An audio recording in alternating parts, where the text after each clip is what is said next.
pessoal, eu sou Neander Tavares, o Nequinhas, esse é mais o Nequinhas Podcast. Hoje estou entrevistando um camarada que tem mais de um ano que eu tô correndo atrás dele. Tô igual que esse menino correndo atrás de pipa quando poca. Meu Deus, é forte o mistério. Mas o dia chegou. Chegou, Jesus. Não, chegou. E veio o dia não, a semana, a né? semana, né? Que veio na segunda e agora na quinta-feira aí nos prestigiando o nosso Nequinhas Podcast, histórias, músicas e risos. Pastorzão, obrigado pela honra. Receber, tá? Deus eu me sinto honrado de estar aqui, de poder compartilhar com esse projeto, que eu sei que vai crescer muito e vai sair de Ipatinga para as nações, em nome de Jesus. Ah, meu, receba. Vai profetizando que eu sou pai de santo, então hoje eu vou receber pra lá. Recebe. Pastorzão, pra começar, quem é Valdir Reis Alves? É isso mesmo? Acertei o nome? Isso, Valdir Alves Reis. Alves, eu só mudei o de tabela. O Valdir Alves Reis é um menino que nasceu em Ipatinga, morou a vida inteira no bairro Cananzinho, na rua Minó, número 30, que aos 10 anos se envolveu com drogas e foi um viciado até os 18. Meu Deus. Até os 18 anos, né?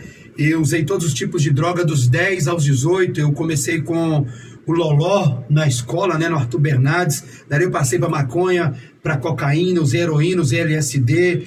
Tomei muito medicamento, né, que era para ficar maluco, como Roupinol, Blenfeldin, Algafan. Tomava chá de lírio, cogumelo. Então, esse era o Valdir, né, que não conhecia Jesus. Esse é o Valdir que era escravo de Satanás, né? E o diabo, ele com certeza, ele tinha muita fúria na minha vida, porque eu fui desde o ventre da minha mãe prometido ao Senhor.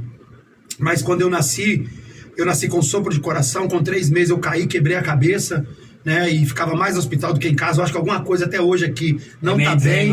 É desregulado. Mas aos 18 anos, né, o Senhor Jesus me encontrou. Que bacana, cara. E como que foi esse encontro com Jesus? Então, os meus avós sempre foram cristãos. E mesmo sendo no interior, na roça, eu sempre passava férias na casa dos meus avós, né? Minha mãe sempre trabalhou muito. E os meus avós, né, falavam para mim assim: meu filho, você tem que deixar as drogas e conhecer a loucura da cruz.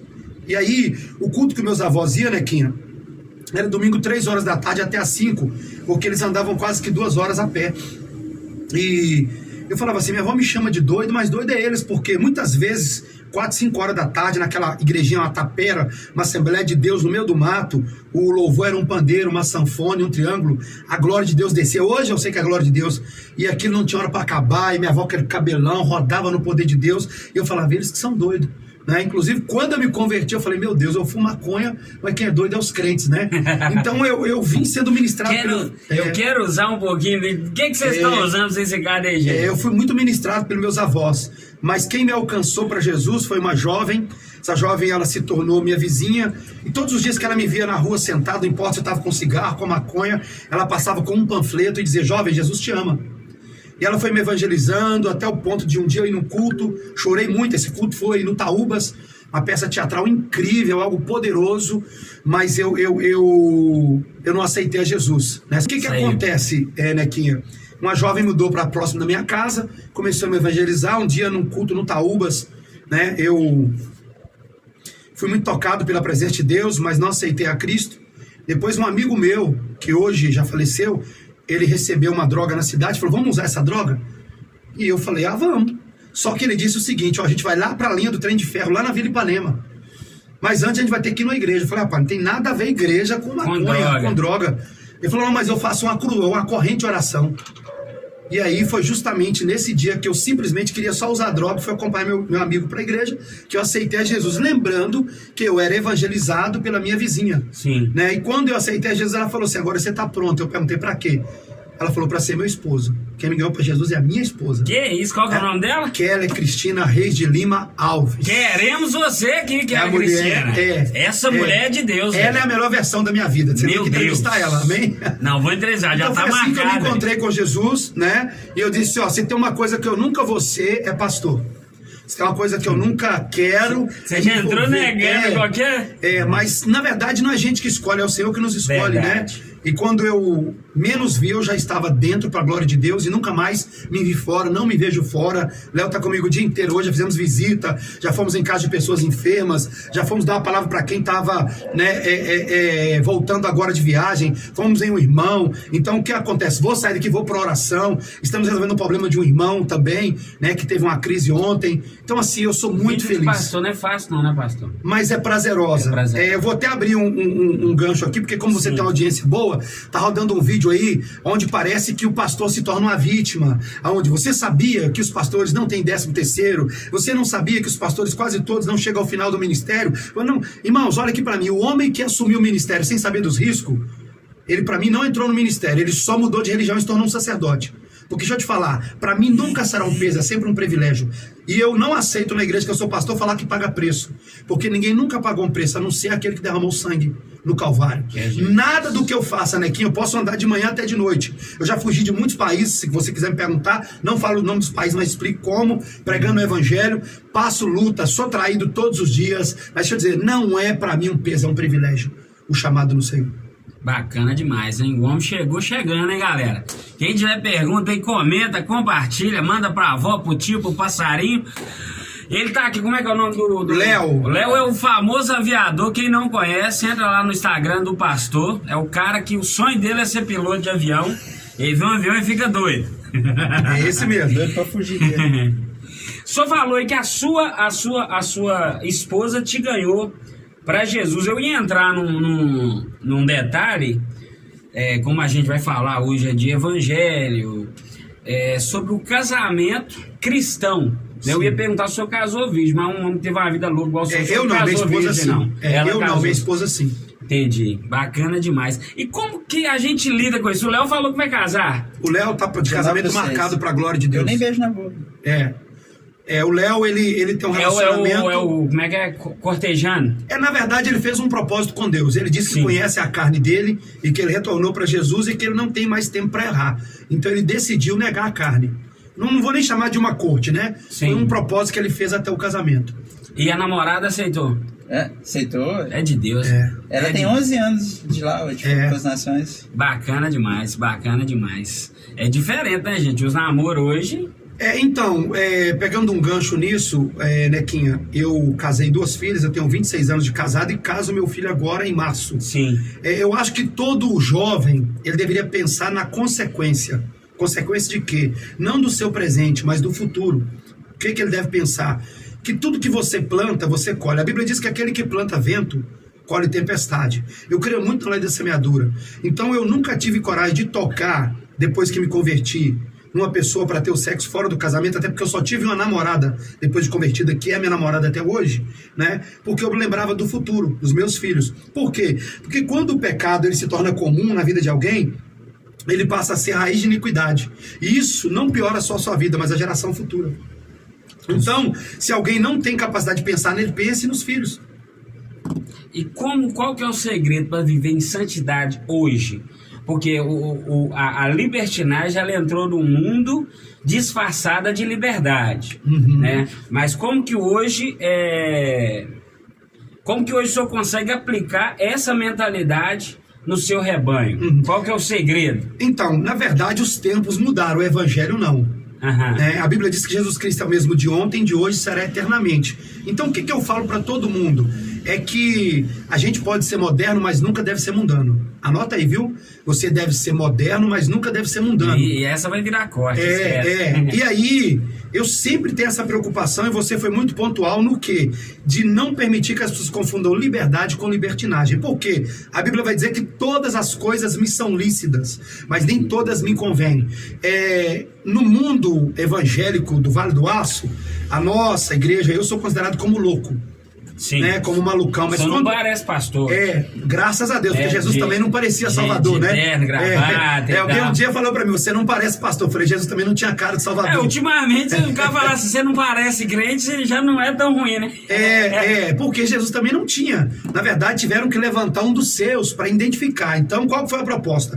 Aquele que Judas beijar, esse é o Salvador. Por quê? Porque quando Jesus estava no meio da multidão, ele se parecia com a multidão. Ele era só mais um. Ele se parecia com a multidão. E isso também me faz entender que os pastores de hoje precisam ser mais, né, envolvidos com o povo, mais envolvidos com a multidão. Porque a gente está vendo pastores, na verdade, ou pregadores com o título de pastor. Mas pastor nem sempre é aquele que vai estar na plataforma, mas é aquele que vai estar na mesa com quem chora, é aquele que vai estar no hospital com quem está enfermo, como desde semana passada eu tenho ido para os hospitais, eu tenho ido para os velórios, né? A gente sabe que no Brasil está aí uma crise de chikungunya, de dengue. Verdade. É nessa hora que eu presto, né, o meu papel como pai espiritual, como pastor. Então a gente está vendo muito pregador e pouco apacentador. Verdade. O senhor falou aí que o senhor não queria ser pastor. O senhor já entrou no jogo e falou assim, ó, tô virando crente, mas pastor não quero ser não. Como que foi o chamado pastoral? Quando que você aceitou esse chamado? Então, eu disse que nunca queria ser pastor, mas quando eu entrei para a igreja, eu nunca entrei com o olho crítico. Eu vejo muitas pessoas que chegam na igreja e começam a criticar. Sim. Mas tudo enquanto é deficiência que eu apontava na igreja, ao invés de eu falar para o pastor, eu tentava resolver. Por exemplo, quando eu me converti, ninguém me cumprimentou na porta da igreja. Então, depois de convertido, eu passei para a porta cumprimentar as pessoas. Entendeu? Quando eu me converti, eu não recebi a visita de ninguém. Depois de convertido, eu passei a visitar pessoas. Então, quando eu me dei por conta, eu já estava... Você já era um obreiro. Eu já estava sendo um obreiro, por exemplo. Como todo mundo sabe que eu sou do Cananzinho, então o Cananzinho havia uma briga de gangues. Então eu comecei a pregar para quê? Para que Deus pudesse quebrar aquela divisão e salvar aqueles meninos. Verdade. Como hoje muitos deles são pastores e alguns são até ovelhas e discípulos meus.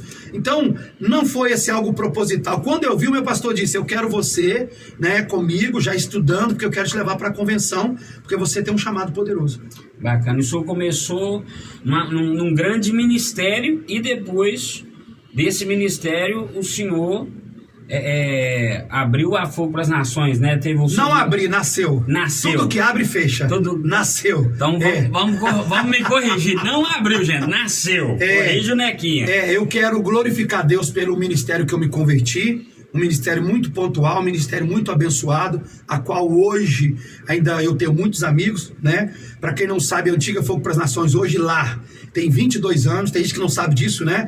Eu era pastor. Que começou ontem. A galera geralmente é porque, na verdade, no mundo que nós estamos hoje, as pessoas querem o resultado, mas querem pular o processo. Então todo mundo hoje vê o Valdir que prega no mundo, prega em 55 países, sou respeitado no Brasil e fora do Brasil. Mas eu comecei como pastor aqui, ó, na Rua Macedônia, com 50 cadeiras que o ministério me confiou. Na primeira semana eu ganhei 25 pessoas para Jesus. Na segunda, com um mês eu batizei 100. Com 3 meses eu estava construindo para 300 pessoas. Meu Deus. Então assim, passei alguns anos nesse ministério, mas eu já tinha, engraçado, uma banda, né, que se chamava Fogo para as Nações. Bacana. E aí a gente começou a desenvolver um projeto. E esse projeto cresceu, né? E quando esse projeto cresceu, a gente decidiu, né, e entendeu que o nosso tempo daquele ministério tinha terminado. Mas eu sou muito grato até hoje, né, por esse ministério, pelas pessoas que me receberam lá. Sempre eu gosto de falar disso, né? Uhum. E aí nasceu a Fogo para as Nações, em um terraço, alguns irmãos. E hoje nós somos 12 igrejas no Brasil. Agora temos mais 3 sendo abertas fora do Brasil, né? E crescemos. Graças e tem uma pergunta também que você talvez não vai me fazer, ou se vai fazer, eu já quero até puxar ela, que é por que mudou o nome de Fogo para as Nações para lá? Essa pergunta. Deixa eu tomar água aí, enquanto você grita com o irmão aí. Não, ele vai contar agora. Meu Deus! Hoje vai aproveitar que o pastor tá tomando água e vai falar porque mudou de Fogo para as Nações para lá. Eu vou fazer o jabá, porque... Sangue do Cordeiro. Nós estamos alimentando a nossa alma ouvindo o testemunho do pastor. E daqui a pouco eu vou alimentar a minha carne, papai. Porque você está sentindo um vazio no seu interior e provavelmente é fome. Então vai lá na RM Pizzaria. Peça a melhor pizza do Vale do Aço. Não tem melhor pizza do que a RM Pizzaria. Então, Nequinha, vamos lá. Fogo para as Nações para lá. A Fogo para as Nações nasceu há 22 anos atrás de uma banda que se chamava Fogo para as Nações. Meu pastor hoje, o pastor Antônio Cirilo, tinha um ministério chamado Uma Semente para as Nações. Eu caminhava muito com pessoas que eu admiro até hoje, que é o clamor pelas nações, e tudo tinha nações. Mas ninguém tinha o fogo, e a gente estava no fogo. E nasceu a Fogo para as Nações. Só que no ano de 2009, a gente já tinha site, a gente chegou a ter um programa para as nações, eu cheguei a falar em mais de 40 países, de televisão. E aí, a gente tinha um site, Ministério Fogo para as Nações.com.br. Você sabe que durante 2 anos você tem aquele como vai chamar? Você tem direito de usar aquele o domínio. O domínio. E depois você tem que renovar. Sempre que eu ia renovar, já estava lá que alguém comprou aquele domínio no meu lugar. Aí eu mudava. Ministério FPN, abreviação, né? 2 anos. Daqui a pouco ia renovar, mudava, não tinha. Aí eu coloquei Fogo Ipatinga. Um dia eu fui pregar numa cidade do sul. Quando o pastor me pegou no aeroporto, ele disse assim: você tem uma igreja aqui, né? Eu falei: não tenho, nossa igreja é só Ipatinga. Ele disse: não, tem uma igreja sua aqui. Eu falei: não tem.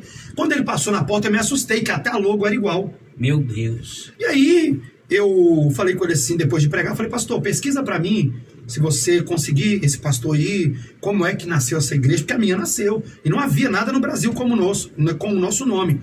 E o pastor fez amizade com esse pastor do sul, com o nome Fogo para as Nações, e falou assim: olha o que o cara disse, hein? 2009, se eu não estou enganado, tá, gente? Ele disse assim: em Minas Gerais tem um cara que vai crescer muito, pastor Valdir Alves Reis, sou eu. Esse cara não sabe que a internet vai se tornar algo tão poderoso que vai valer muito mais um domínio do que do que um documento de cartório. Então tudo que esse pastor faz eu imito, ele pego para mim, porque ele vai ficar famoso e eu vou ter royalties dele. Que isso? Dessas palavras. E aí até aí tudo bem, né? Eu falei: Deus abençoe. Só que eu abri uma rádio online, o cara abria. Eu criei um canal no live stream, que não era nem YouTube ainda, o cara abria também com o mesmo nome. E um dia eu fui pregar numa cidade do sul, na Assembleia de Deus. Havia uns 5.000 jovens, e o pastor me chamou para tomar um café na casa dele, um pastor assembleano, aquele pastor assim já de idade, né? E disse: os meus jovens gostam muito da sua mensagem. Como que chama a sua igreja? Eu falei: Fogo para as Nações. Ele levantou e falou: deu merda. Eu até assustei, né? O pastor da Assembleia falou: o que foi? Ele falou: tem uma igreja com esse nome aqui no sul, bagunçando tudo, inclusive abriram aqui na cidade.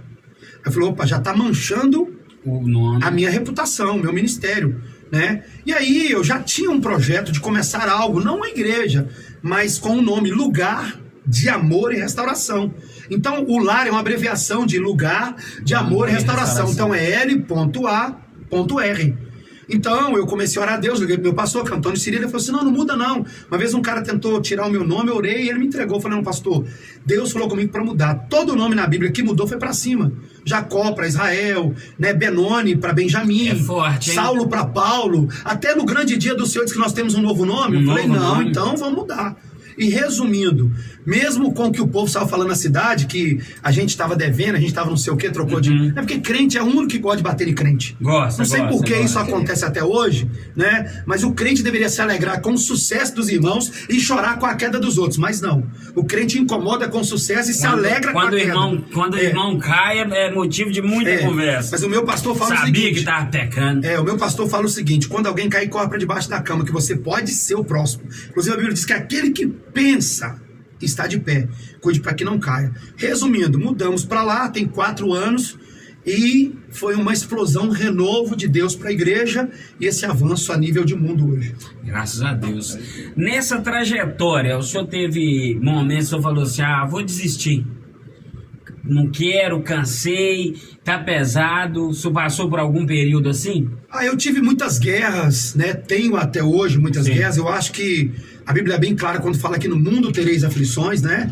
Mas tem de bom ânimo. Então, em meio às guerras, Deus sempre me permitiu não perder o ânimo. Eu nunca quis desistir do ministério, já quis desistir do Vale do Aço.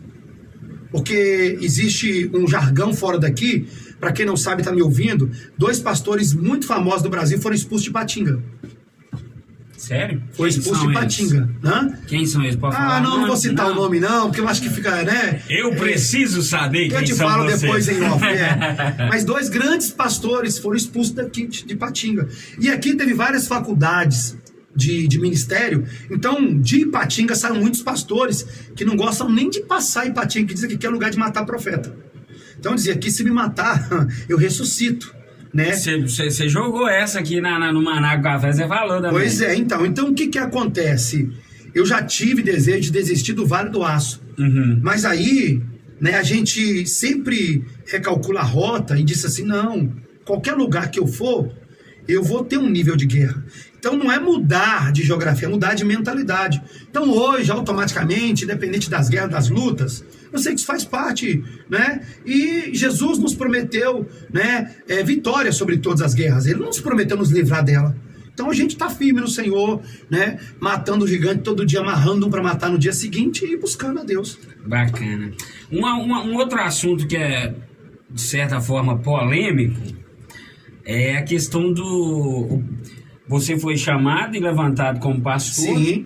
E como que a pessoa se torna um apóstolo? Sim. Pergunto isso. Boa, deve. Pergunto isso porque há teólogos que defendem que biblicamente o último apóstolo foi Paulo. Uhum. Como que você se posiciona com esse assunto aí, então, assim, sendo apóstolo? Eu respeito cada teólogo, mas lembrando que a teologia é um pensamento. Uhum. Ela não é uma verdade absoluta. Vocês conseguem entender isso? A teologia é um pensamento, ok? Ela não é uma verdade absoluta. Eu preciso, no mínimo, de 3 textos para gerar uma teologia, né? E aí, há esses pastores que não acreditam no chamado, e o problema é deles, não tem nada a ver comigo, como eu também não acreditava.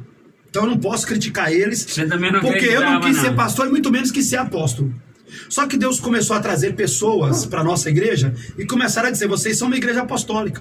E eu repreendia. O senhor apóstolo, eu falei, tá repreendido, irmão. Mal estou conseguindo ser pastor. Por que eu tenho que ser apóstolo? Beleza. Mas um dia, eu recebi na nossa cidade um pastor assembleiano. E esse pastor não sabia que eu era o pastor da Fogo, né? E eu fui pegar ele no aeroporto. Quando eu fui pegar ele no aeroporto, eu não me apresentei a um pastor famoso da Assembleia. Uhum. Não me apresentei como pastor da igreja. Não me apresentei, só falei, eu vim pegar o senhor.